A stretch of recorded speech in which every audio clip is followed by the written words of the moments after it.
রাজশাহীতে ডেভিল হান্টে আওয়ামী লীগ ও অঙ্গ সংগঠনের ১৪ নেতাকর্মীকে গ্রেফতার করা হয়েছে।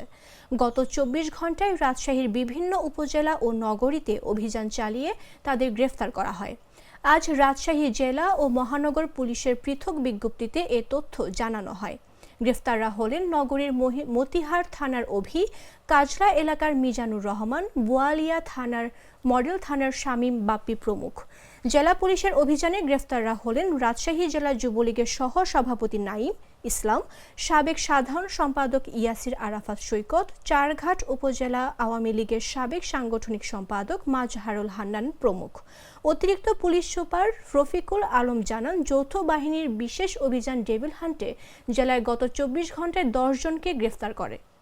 তাদের প্রত্যেকের বিরুদ্ধে একাধিক মামলা রয়েছে।